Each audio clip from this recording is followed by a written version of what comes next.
All right, guys, thank you so much for turning to this brand new video. I'm going to show what JD Vance and Stephen Miller just said in front of camera. It's really very interesting. I request you to watch the video till the end. Remember that JD Vance is not usually the smartest person in the room. And this is even when there's very few people in the room, I must say.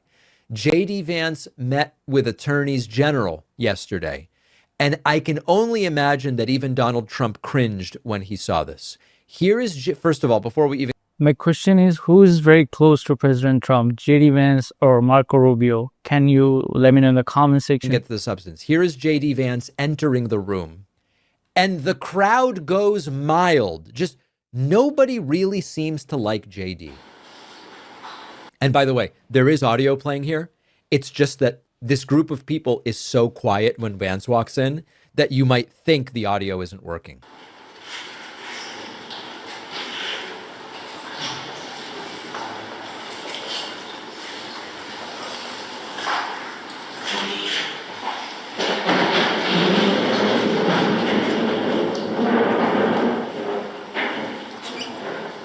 Everybody's standing. Good. Thank you all for being here. Please take a seat. All right. So the crowd goes absolutely mild for JD Vance. And then listen, this could be funny. JD sort of jokes about, is it attorneys general or attorney generals? It could be funny in some setting, but he's just so painfully uncharismatic that it just bombed. Kick it over to Andrew Ferguson, who's going to talk a little bit about how we're going to work with these state attorneys general. And it's attorneys general, right? Not attorney generals. It's very counterintuitive. We got to change this. Maybe the group here together, we got enough of a critical mass of attorneys generals to change it. But Andrew, attorneys general, I'm never going to be able to get that right. And the media, of course, is going to make fun of me for it. Andrew, over to you. Well, it's more about your lack of charisma, sir. Thank you. Thank you, Mr. Vice President, and welcome to all the state attorneys. And look at the grin on his face. The sort of, God, look at this look. The sort of, I just did a funny. Can we change grammar arbitrarily to my liking? Now, I don't want to make this show primarily about grammar. I'd rather make it about spelling if it were up to me.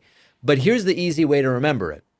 Are they attorneys or are they generals? Well, they're attorneys. So therefore, it's attorneys general. You might call it you think about it this way. They are general attorneys for the states they represent. They're the most general attorney there is. They're the overarching attorney, and there's many of these attorneys. Okay, hey, I'm doing this not because I love grammar, but because the vice president is an embarrassment.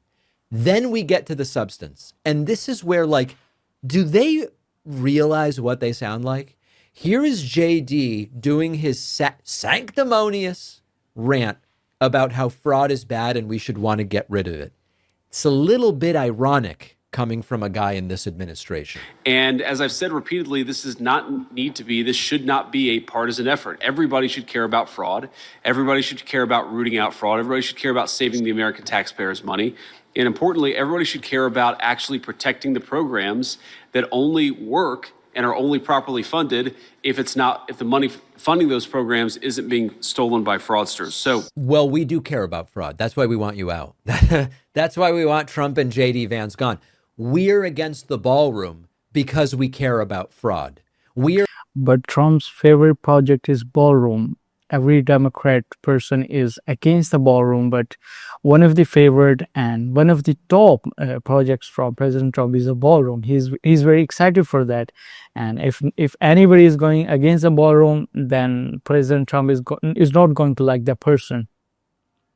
We're against Doge because we care about fraud. We're against Trump's cell phone scam because we care about fraud. We're against, and listen, we're even talking about, yeah, a lot of people were saying Trump's cell phone is a garbage. That is a garbage phone. Slush fund. Trump's getting money from other countries, billions and trillions. We do care about fraud. The problem is we have people in power who are perpetrating it rather than rooting it out. Finally, the Prince of Darkness, Stephen Miller, was there. Prince of Darkness? What does that mean? and he makes completely unhinged claims about social welfare programs. Now, let me concede something to you, because this has a long, dark history in American politics. This type of thing that he says goes back 40, 50 years. If social welfare programs really did work the way he claims, it would make a lot more sense to be against them. Listen to what he says. The points that Andrew hit on in his remarks. All of the systems in our country, whether you're talking about voting, whether you're talking about entitlements, whether you're talking about welfare benefits, were set up based on the honor system. They're set up based on the idea that you could trust the average person through their own morality to abide by the rules and comply with the law. And so the way most welfare works in most states and most places is we take your word for it. If you fill out a piece of paper and you say your kids are hungry, you are going to get food stamps. We don't check as a country if you even have kids. This is a serious claim. He's essentially saying the entire American welfare system runs on the honor system. No verification, no checks, just send us a form and collect the money. If that were actually true, it would be a legitimate scandal. And the problem is it's not true. And in a moment, you are going to hear exactly why. Fact as basic as that. We don't even check if you even have children. You will just start getting the checks. And so what's happened to our country is we became a society, as we've seen with the Somali refugee problem in Minnesota, where you have a large number of people that are not following the honor system. They're not. So this is completely untrue. There is Yeah, it's untrue. Here's the actual fact check. Food stamps, SNAP require both certificates, school records, social security cards, proof of household composition. no honor system. It's just not the case. Now he's talking about food stamps. Food stamps require verifying household composition and the identities of the members. You need to provide birth certificates, school records, social security cards, etc. It's not the honor system. None of what he's saying is true. We recently, with our kids, my partner takes the has them as dependents, and immediately upon filing her taxes, she got a thing saying, "Hey, we got to verify the identities of these kids. We need social security cards. Send in records if they are enrolled."